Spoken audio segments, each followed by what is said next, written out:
Yang ketiga, apa yang aku cukup suka ialah dia punya keadaan ruang kabin dia ni memang nampak moden, nampak premium dan rasa premium. Kita tak rasa gegaran-gegaran kualiti yang tak seberapa, tak ada. Dalam Xforce ni memang rasa boleh katakan agak premium untuk sebuah SUV segmen B.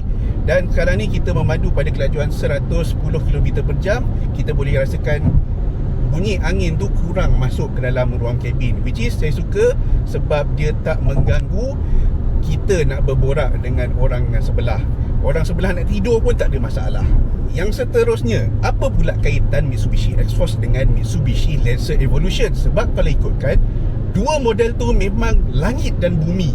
Jadi jurutera yang bertanggungjawab membangunkan Lancer Evolution daripada 1 sampai 10 tu, dia turut terlibat dalam pembangunan Xforce dan dia memasukkan sistem yang ada pada Evo pada Xforce, iaitu Active Yaw Control untuk memastikan pengendalian yang lebih tajam, terutama ketika di selekoh. Dan kita boleh rasa sekarang ni kita sedang melayan selekoh dekat atas lebuh raya Dash, dan kita boleh rasa kawalan dia cukup meyakinkan, taklah rasa teroleng-oleng sangat. Bermakna dia punya talaan suspensi dan talaan steering dia memang cukup ngam untuk jalan raya dekat Malaysia.